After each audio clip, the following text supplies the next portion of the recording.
ఫైనల్గా తమిళనాడుకి మహారాష్ట్రకి మంచి రోజులు రాబోతున్నాయండి. ఎందుకంటే మన నాయకుడు గౌరవనీయులు పవన్ కళ్యాణ్ గారు ఆయన పార్టీ జనసేన ఏదైతే ఉందో దాన్ని తమిళనాడులో మహారాష్ట్రలో కూడా స్టార్ట్ చేయబోతున్నారు అని చెప్పేసి స్వయంగా పవన్ కళ్యాణ్ గారే ఒక తమిళ మీడియా ఛానల్తో మాట్లాడుకుంటూ చెప్పడం జరిగింది.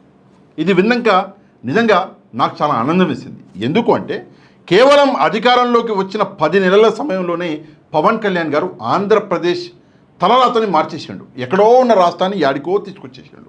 ఈరోజు ఆంధ్రప్రదేశ్లో ప్రజలందరూ పవన్ కళ్యాణ్ గారి వల్ల చాలా ఆనందంగా ఉన్నారు.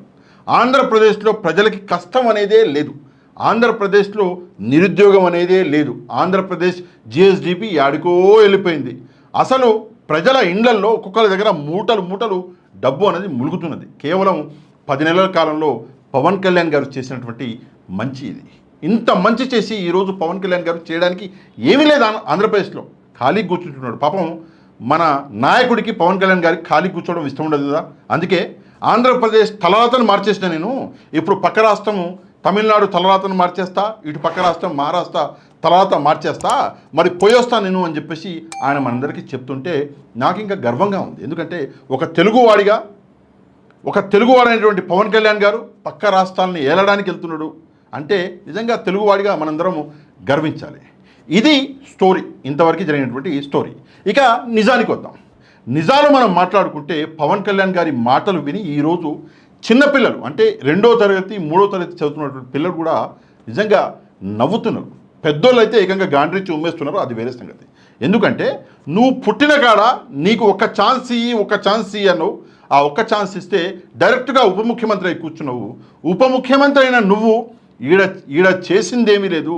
ఈ 10 నెలల్లో ఇప్పుడు పోయి పక్క రాష్ట్రాల్లో ఏదో ఊడబిక్తా అని చెప్పేసి చెప్తుంటే పెద్దోళ్ళు, చిన్నపిల్లలు, మహిళలు నిజంగా ఈరోజు నవ్వుతున్నారు. అసలు పవన్ కళ్యాణ్ పరిస్థితి రాష్ట్రంలో ఎంత దీనస్థితికి దిగజారిపోయింది అంటే ఎప్పుడు అంటే నా జీవితంలో నేను చూసిన అత్యంత ఎక్కువ ట్రోలింగ్ మన రాష్ట్రాలకు సంబంధించి ఎక్కువ ట్రోలింగ్ ఏంటంటే అప్పట్లో అంటే చేయకూడదు ఆ పని, కానీ కొంతమంది దరిద్రులు చేశారు. మంచు ఫ్యామిలీ మీద ట్రోలింగ్ చూసిన నేను. దాని తర్వాత మళ్ళీ ఇప్పుడు పవన్ కళ్యాణ్ మీద ట్రోలింగ్ చూస్తున్నా. ఇంత హై లెవెల్ ట్రోలింగ్ ఎప్పుడు జరగలే. ఆ వీడియోలు కూడా ఎంత హై లెవెల్లో షేర్ అవుతున్నాయి అంటే నిజంగా నాకు చూస్తే భయం వేస్తుంది. ఏంటి ఒక రాజకీయ నాయకుడి భవిష్యత్ ఇదా? ఎందుకు ఇలా జరుగుతుంది అంటే కేవలం పవన్ కళ్యాణ్ చెప్పేటటువంటి మాటల వల్ల. 10 నెలల్లో ఇచ్చిన ఒక హామీ అమలు చేయలేదు. 10 నెలల్లో రాష్ట్రంలో ఏనాడు జరగని అనర్థాలు, క్రైమ్లు ఈరోజు జరుగుతున్నాయి. రాష్ట్రాన్ని రావణ కాష్టం చేసేసారు. ఆడపిల్లలకి భద్రత లేదు. క్రైమ్ రికార్డ్స్ చూస్తుంటే భయం వేస్తుంది. ఇట్లాంటి పరిస్థితి ఆంధ్రప్రదేశ్లో ఉంటే ఈడ ఏం చేయలేనోడివి నువ్వు పక్క రాష్ట్రం తమిళనాడుకి వెళ్ళి చేస్తావా, ఇటు మహారాష్ట్రకి వెళ్ళి చేస్తావా? నిజంగా మనకు సిగ్గుండాలి. కొంచెం అంత లేకపోయినా ఇంతనే ఉండాలి ఈ మాట అనడానికి. ఇక్కడ చేసింది ఏమి లేదు. ఏం చేశారంటే డ్రామాలు. అసెంబ్లీలో ఏంటి డ్రామాలు? అదా ప్రజా శ్రేయస్సు కోసం మనం చేసే పని? రైతులు పాపం కన్నీళ్ళు పెట్టుకుంటున్నారు. నీళ్లు లేవు. పడితే పడ్డది వర్షం, మొత్తం వడగాలు వానలు, మొత్తం పంట ఖరాబ్ అయిపోయింది అని చెప్పేసి వాళ్ళు పాపం రోడ్ల మీద కూర్చొని వాళ్ళు ఏడుస్తుంటే నువ్వు పోయి డ్రామాలు. పిల్లలు చదువుకున్నావంటే కరెంట్ లేదు అని చెప్పేసి పిల్లలు ఒకవైపు ఎగ్జామ్స్ ఉన్నాయి రేపు పొద్దున అని చెప్పేసి వాళ్ళు ధర్నాలు చేస్తుంటే నువ్వు పోయి డ్రామాలు. ఇదా రాజకీయం అంటే? ఎలక్షన్లకి ముందు హామీలు, ఓడిని అంకమ్మ 2 చేతులు జోడించాలి మీకు. హామీలు 420 420 హామీలు ఇచ్చారు. అందులో ముఖ్యంగా సూపర్ 6 అని చెప్పేసి ముద్దుగా పేరు పెట్టుకున్నారు. ఏది సూపర్ 6? పవన్ కళ్యాణ్ తమిళనాడు ఎల్లు, నువ్వు బార్డర్ దాకా నేను వచ్చి నీకు హాయ్ బాయ్ చెప్పేసి వస్తావు, మళ్ళీ రాకయ్యా దండం పెడతావు, నువ్వు మా రాష్ట్రంలోకి రాకని చెప్పేసి నేను సాగదోలు వస్తాం. కానీ నువ్వు ఇచ్చిన సూపర్ 6 హామీలు అయ్యి ఒక్కటి చెప్పు, ఒక హామీ, ఈ హామీ నేను పూర్తి చేసిన అని చెప్పేసి చెప్తే తలదించుకుంటాం. ఒక్కటంటే ఒక హామీ పూర్తి చేయలే నువ్వు ఈరోజు పక్క రాష్ట్రాలకు వెళ్తావా? తమిళనాడు గురించి తెలుసా నీకు? అక్కడ సంవత్సరాల కొద్ది ఉదాహరణ చెప్తా. ఒక హీరో పేరు రజనీకాంత్ గారు, సూపర్ స్టార్, భారతదేశంలోనే అత్యంత పెద్ద నటుడు.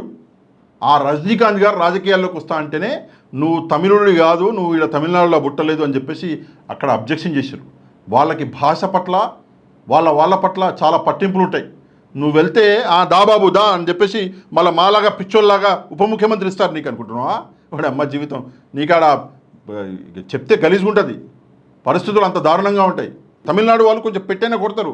మహారాష్ట్ర వాళ్ళైతే ఉన్నది లాక్కొని కొడతారు. మళ్ళీ అదొకటి. ఇంకా అటు వెళ్ళినావు మహారాష్ట్రకి, ఏదో మొన్న పోయినావు అని చెప్తే నువ్వు వచ్చి ఆ పార్టీల గురించి మాట్లాడిపోయినావు అంటే సరే మైక్లో వచ్చిండు మాట్లాడిపోయింది అని చెప్పేసి వదిలేసారు. ఈసారి రాజకీయం చేయనీకి వస్తున్నావు అని చెప్పేసి చెప్పిననుకో ఇక మళ్ళీ వస్తుడే ఉండదు. నీ చడ్డీని బనిని కూడా లాగేసుకుంటారు వాళ్ళు. నువ్వు ఎట్టుపోయినా ఒక విషయం మాత్రం గుర్తుపెట్టుకో, తెలుగు ప్రజలే అమాయకులు. నువ్వు మోసం చేయాలంటే తెలుగు ప్రజల్ని చేయగలవు. ఈసారి ఉప ముఖ్యమంత్రి అయినావు, రేపు పొద్దున మా దరిద్రం బాగాలేకపోతే ఓ 10 ఏళ్ళకో 20 ఏళ్ళకో 40 ఏళ్ళకో మళ్ళీ ముఖ్యమంత్రి కూడా చేస్తారు నిన్ను ప్రజలు. ఎందుకంటే తెలుగు ప్రజలం మేము సెంటిమెంటల్ ఫూల్స్ కాబట్టి. నీ రాజకీయాలు మా దగ్గరే నడుస్తాయి. ఈడ ఉన్నావు ఉప ముఖ్యమంత్రివి, ఉన్నన్ని రోజులు ఇక ఉండేదంతా 4 ఏళ్ళు, ఉన్నన్ని రోజులు ప్రజలకు ఇచ్చిన హామీల మీద పనిచేయి, ప్రజలకు చేస్తా అన్న మంచి మీద పనిచేయి. అంతేగాని అటు ఇటు చూడమాకు. ఏదో దేశకి నేత అయిపోతా అంటే ఉన్నది పోద్ది, ఉంచుకున్నది పోద్ది. మళ్ళీ ఉంచుకున్నదని తప్పుగా అనుకోకండి, పెంచుకున్నదని అర్థం. అందుకే కొంచెం జాగ్రత్తగా రాజకీయాలు చేయి, ఇచ్చిన మాట మీద నిలబడు. ఒక్కటంటే ఒక్క మాట బై మిస్టేక్ కూడా ఈ రోజు వరకు ఒక్కటంటే ఒక్క మాట కూడా నువ్వు పూర్తి చేయలేదు. బై మిస్టేక్ సుగాలి ప్రీతి అన్నావు. ఎక్కడ బాయ్ సుగాలి ప్రీతి? నువ్వు వచ్చిన దరిద్రానికి ఆ సిబిఐ కేసు తీసుకున్న సిబిఐ మేము చేయలేమయ్యా అని చెప్పేసి వదిలేసి వెళ్ళిపోయింది సిబిఐ. మన నీ దరిద్రం అట్టుంది. మహిళలు 30,000 మంది మహిళలు మాయమైపోయారు అన్నావు. నువ్వు వచ్చినాక తీసుకొస్తావేమో అనుకున్నావు. నువ్వు వచ్చింది లేదు, తెచ్చింది లేదు. మళ్ళీ ప్రశ్న అడిగితే లేదు 30,000 మంది కాదు మాయమైంది, 45 మందే మాయమయ్యారు, వాళ్ళు కూడా పెళ్ళిళ్ళు చేసుకుని వెళ్ళిపోయి ఉంటారు నచ్చిన వాళ్ళతోటి, తల్లిదండ్రులు ఇష్టపడలేదు అని చెప్పేసి మీరే అన్నారు అసెంబ్లీలో నిలబడి. ఒక్కటంటే ఒక్క మాట. ఎడబ్బా ఎలక్షన్లు వారం రోజులు ఉందంగా 25,000 కోట్ల రూపాయలు డ్రగ్స్ పట్టుకున్నామని చెప్పేసి ఈ డ్రగ్స్ జగన్మోహన్ రెడ్డి అన్నావు. ఓడమ్మ అది నిజం తెలిస్తే సాకైపోయినా నేను. అది డ్రగ్స్ కాదంట, పౌడర్ అంటే ఏదో, అది పిండో పౌడర్. అది కూడా ఎవరు చెప్పింది మళ్ళా అంటే ఇదే సిబిఐ. ఆ డ్రగ్స్ కాదురా బాబు అది పిండి అని చెప్పారు వాళ్ళు. నాకు నవ్వు వచ్చింది. ఎలక్షన్లలో దాన్ని కూడా వాడేసుకున్నారు. ఓ బిల్డింగ్లకి రంగులేనికి 4,000 కోట్లు ఖర్చు పెట్టిండు జగన్మోహన్ రెడ్డి. ఏది నీ సొమ్మా నీ సొత్తా అని చెప్పేసి ఎగిరినావు. నిజం తెలిస్తే నేను మళ్ళీ షాక్ అయిపోయినా. ఓడమ్మ బిల్డింగ్లో ఖర్చు చేయడానికి 4,000 కోట్లు ఆడరా, 100 కోట్లు అయింది, 110 120 కోట్లు అయింది. అది కూడా ప్రభుత్వ సొమ్ము. నిజంగా ఒక్కటంటే ఒక్క మాట కూడా బై మిస్టేక్ నిజం చెప్పలేదు ఎలక్షన్లకు ముందు. మళ్ళీ మన దరిద్రం ఏంటంటే ఎలక్షన్లలో గెలిచిన తర్వాత ఈరోజు పవన్ కళ్యాణ్ చెప్పిన అబద్ధాలన్నీ మనకు తెలుస్తుంటే ఇంకా చీదర పుట్టేస్తుంది. ఓడబ్బాయి ఈయనకే ఓటేసింది అని చెప్పేసి. ఏదో సినిమా హీరో ఏదో మంచి చేస్తాడనుకుంటే జగన్మోహన్ రెడ్డి చేస్తున్నటువంటి స్కీమ్లు కూడా మొత్తం ఆపేశారు. వీళ్ళు ఇస్తానది ఇవ్వలేదు, జగన్మోహన్ రెడ్డి గారు ఇస్తున్నది ఇవ్వలేదు. మొత్తానికి మా జీవితాలను నాశనం చేశారు, సంకనాకిపోయినాయని చెప్పేసి ప్రజలు కూడా ఒక అండర్స్టాండింగ్కి వచ్చారు 10 నెలల్లోనే. కానీ ఇట్లనే రాజకీయాలు సాగితే మాత్రం వన్ ఫైన్ డే రాష్ట్రం వదిలిపెట్టి పవన్ కళ్యాణ్ గారు పారిపోవాల్సి వస్తుంది. అందులో ఎట్లాంటి సందేహం లేదు. రాజకీయంగా ప్రజలు ఓట్లేసి ఉప ముఖ్యమంత్రిని చేశారు. ఇట్లనే కొనసాగితే రాజకీయంగా ప్రజలు ఈయనని భూస్థాపితం కూడా చేసేస్తారు. అప్పుడు పక్క రాష్ట్రాలకు వెళ్ళి తమిళంలో మాట్లాడుకుంటూ ఇటు మరాఠీలో మాట్లాడుకుంటూ రాజకీయాలు చేసుకోవచ్చు. ఈ విషయం మీద మీరేమనుకుంటున్నారో తప్పకుండా కమెంట్ చేయండి, లైక్ చేయండి, వీడియోని షేర్ చేయండి. ఎవరైతే మన ఛానల్ని సబ్స్క్రైబ్ చేసుకోలేదో ఛానల్ కూడా సబ్స్క్రైబ్ చేసుకోండి. నెక్స్ట్ వీడియోలో మళ్ళీ కలుద్దాం. అంతవరకు థ్యాంక్ యూ వెరీ మచ్. జై హింద్.